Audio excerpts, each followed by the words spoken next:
Hello everyone and welcome to my ranking of all the fights from the Kengan vs. Purgatory tournament.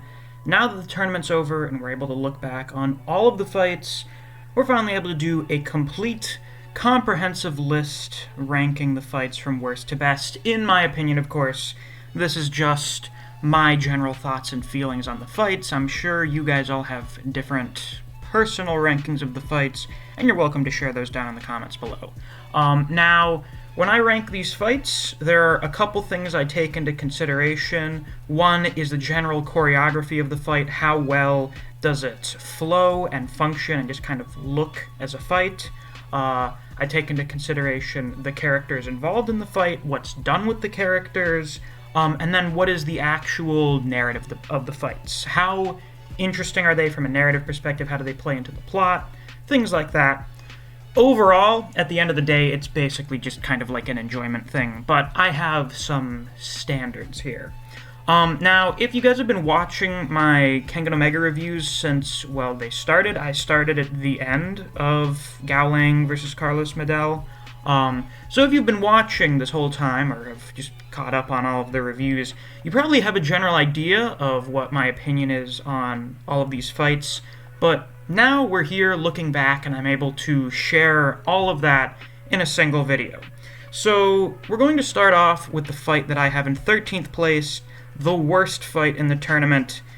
It's Ryan versus Alan Wu. This is not a fight, it's just Ryan murdering Alan.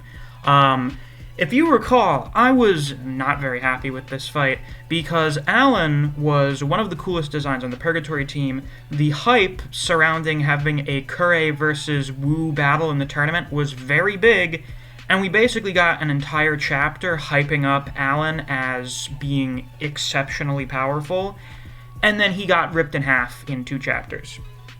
He is the textbook definition of a jobber, and that's very unfortunate. Frankly, I wouldn't have minded getting the ending that we got. I know that's like the one thing a lot of people like about the fight, and that's the only redeeming thing. It's kind of like a shock value thing of seeing Ryan rip a dude in half.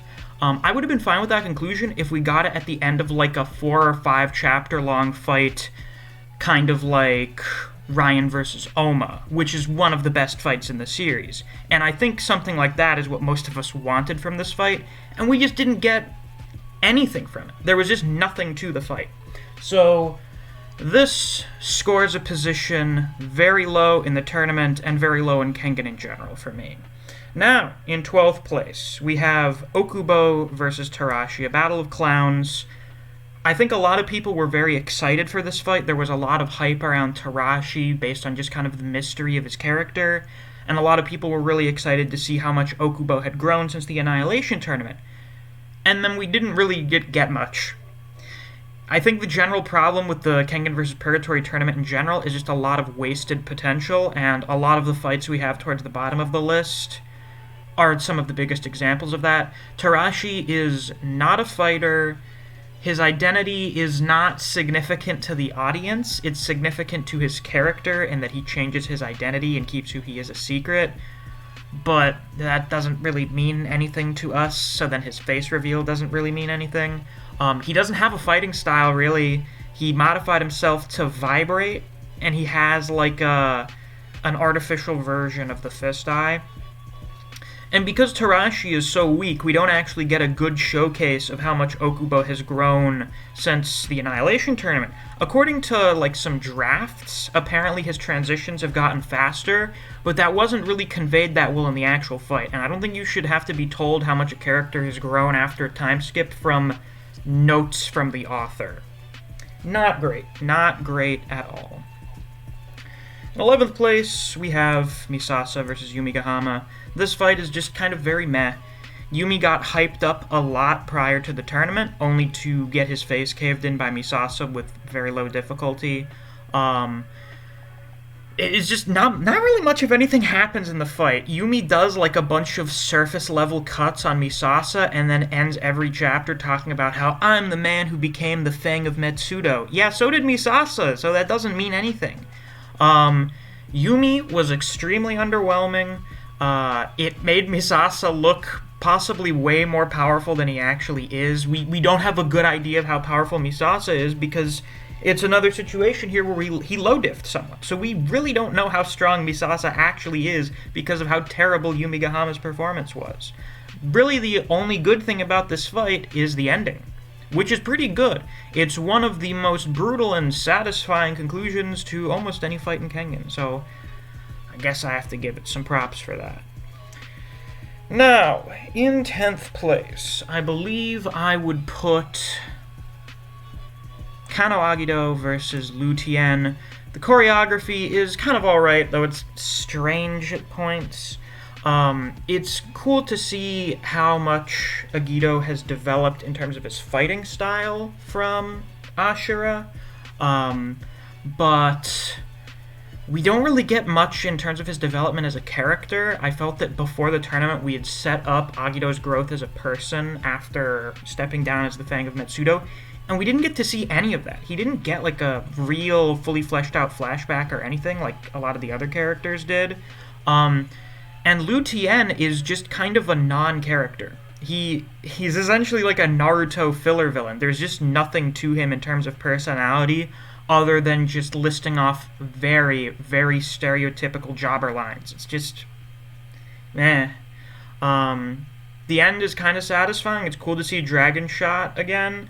And I do think the fight had some good art. It is interesting to see how Formless versus Formless works out, but it is just kind of weird at times. I didn't think this fight was bad, but I think there was a lot that could have been done to make it much better. Once again, tournament is very much one of wasted potential, and I thought this fight had a lot of potential to potentially be one of the best in the tournament, if not one of the best in the series, and then it just kind of didn't happen.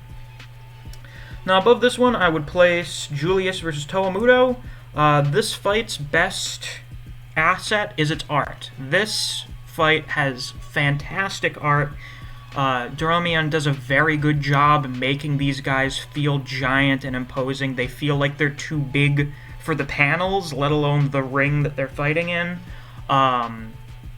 And really not much else other than that, to be totally honest. Toa's barely a character. Julius doesn't really have much going for him as a character. Choreography's alright. There are a couple art mix-ups. Nothing out of the ordinary for Doromian, but like Toa kicks Julius, and then in the next panel we see that he kicked him with the other foot. It's weird. But this fight's entertaining enough. It's a big kaiju battle. You're not supposed to think much about it. You don't really need much brain power to enjoy the fight. In 8th place, I will be putting Gaolang versus Carlos Medell, the first fight of the tournament. Overall, the choreography in this fight is very solid. I think the fight in general flows very well. Carlos has become a fan-favorite character. Is it because of his kind of silly lines? Yeah, a little bit. But he also just seems to kind of be a cool guy in general. And, Gaolang is apparently the fan-favorite character based on the popularity polls, like by a lot.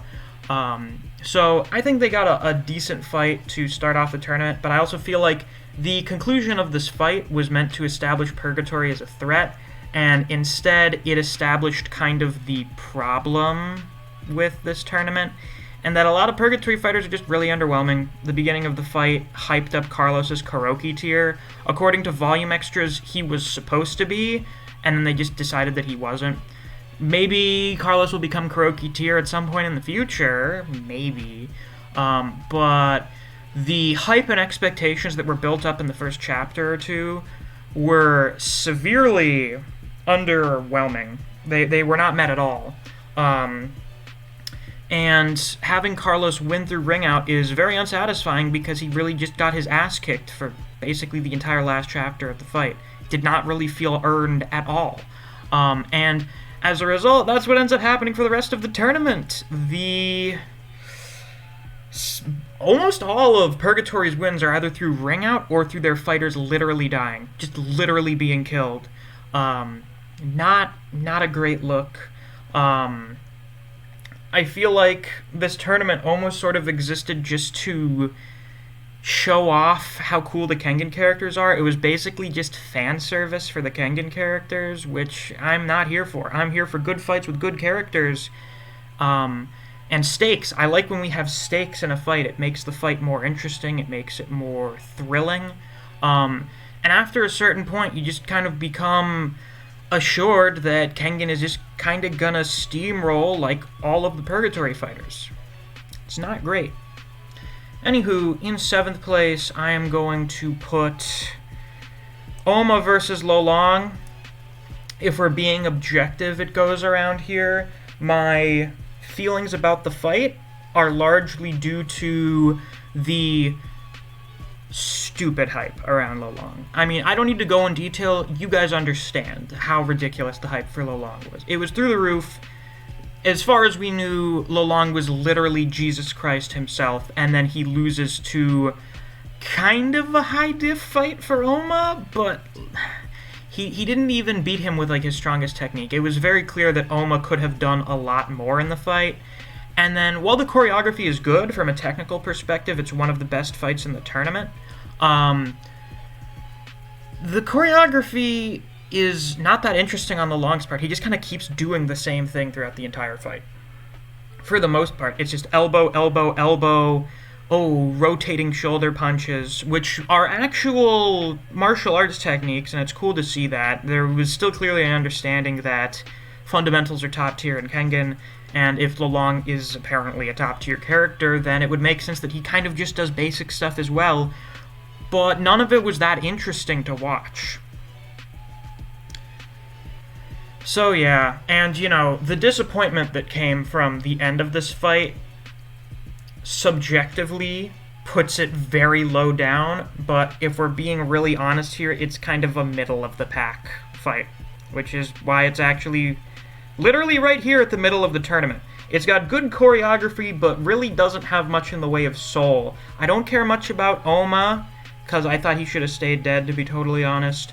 And Lolong was not made very interesting. I had a lot of ideas and theories for how Lolong could have been fleshed out to be a very interesting and compelling character, and he ended up just being kind of an asshole with not much to him. He's not very compelling in the slightest. And that's very disappointing. Once again, many missed opportunities with this tournament. Now, from here down, I would say around 7 through 8 is okay fights. And 11 through 13 is kind of shit. But when we get up from here, these are all at least good. At least, like, pretty decent, enjoyable fights for the most part. And I think we will start off in 6th place with Gerota versus Hayami. The choreography of the fight was really good. The art was really good. Hayami's interesting. Gerota's a cool guy. I like Gerota a lot.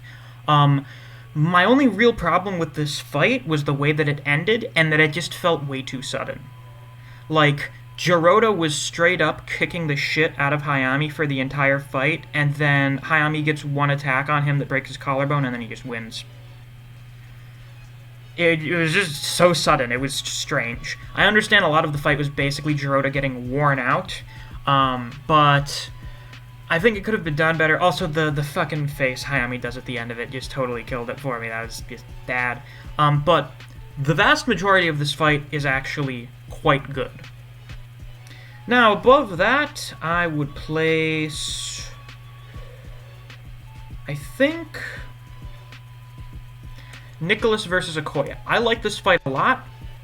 There are very few problems I have with this. Nicholas is great. Nicholas is one of the standout characters from this tournament. One of the best things to come from this tournament, I would say, is the cast of characters. I think most of the Purgatory cast. I like them quite a bit. I think they're entertaining. Some of them are very interesting. Some of them are very well written. And I think Nicholas is one of the best examples of that. And, having a fight between the two psycho murderers on the teams was just bound to be great. It was a thrilling bloodbath at the end. The only issues I kind of have with this fight are that while Nicholas's backstory is really good, it takes up a huge chunk of the fight, so then the fight really doesn't have as much actual fighting in it as some of the other fights. And the other issue is that it gets interrupted for Lolong hype, and, well, we all saw how that turned out, so it was kind of wasted. I think the ending would have been much better if Nicholas killed Akoya. It would have been way more shocking and interesting, and we all want to see Akoya get killed anyway, so I doubt any of us would really be complaining about that, and it was just kind of sacrificed for hyping up Lolong more, and then that hype was for nothing. Kinda sucks. Well then, anyway, in 4th place, I have Ryuki versus Naidan. For a while, I think I had this as like the second best fight in the tournament. Both Ryuki and Naidan are very good characters, they're both very interesting. The fight itself has very good choreography, and the increasing stakes of the fight as the two of them get more serious and bloodthirsty is really good. I don't really have much in the way of a problem with this fight. It's really good. It's a really good, solid fight. Now, we get into the top 3, and these are what I consider to be the 3 best fights in the tournament. I consider them to be fairly relative in terms of quality. So, in 3rd place, we have Falcon versus Rihito, which, for the longest time, I considered to be the best fight in the tournament. Falcon is hilarious. He is by far the most entertaining thing to come from this tournament. He is a excellently done comedic relief character. He's fantastic. And Rihito is great, because in this fight, we're seeing how much Rihito has grown since the Annihilation Tournament, and since he started training with Kuroki. It's essentially an opportunity for Rihito to try and redeem himself. So both the characters are entertaining, they're compelling, and the choreography of the fight is really good, especially when we get into like the 3rd act or so of the fight, and it kind of becomes like a countdown. Who will drop first? Will Rihito succumb to the Toxic Avenger, or will Falcon suffer enough blood loss to pass out? It's very exciting. I know a lot of people really hate the ending of this fight. It puts it down a lot for them, but I don't mind it that much, because frankly there are quite a few Kengan characters who win because they've modified their bodies in certain ways, such as Julius taking enough steroids to kill a fucking elephant. So I don't really have any issues with it. I have basically no issues with this fight. Now, getting into the 2nd place, we have Wakatsuki versus Fei Wang Fang. This fight, despite the ending resulting in a kind of premature end for his character, and maybe you consider a double knockout to be kind of a cop-out, this fight absolutely has the Tiger's Vessel live up to the hype. Everything Fei does has so much impact and feels so powerful that you can't help but feel, yes, this is the Tiger's Vessel, this is how powerful a character is supposed to be, this is how you pay off hype for a character, not how you do it for Lolong. Frankly, I think I would have a much better lasting impression of the tournament if this was actually the last fight. If we had this kind of explosive, over-the-top end for the tournament, I would have probably had a better lasting impression for it. Now, the best fight in the tournament. Liu Dongcheng versus Nitoku. Liu, in terms of pure writing, is probably the best character in Purgatory. He's interesting, compelling, he has multiple layers to his character, and his fighting style is pretty cool. For once, Chinese martial arts wins. I can't fucking believe it. Nitoku's a cool guy, he's interesting, his backstory is fairly compelling, and the two of them both just have a really good fight with really good choreography. Liu is the only person that has a win in Purgatory that I don't think anyone would say is kind of bullshit. I don't think Falcon's is total bullshit, but a lot of people argue that it is. Carlos only won through ring out. Naidan and Alan won through being killed. And with Liu, yes, he does win through a ring out, but he got a ring out by kicking Nitoku out of the ring.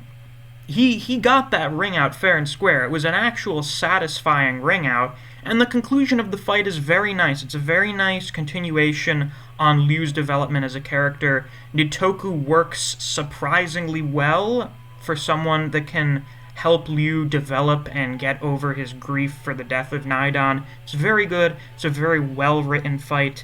at the very least, as many issues as I have with this tournament, I can say that we at least have a selection of fights that are pretty good, and then a handful that I would say are actually very good. Definitely 3 of the best in Omega.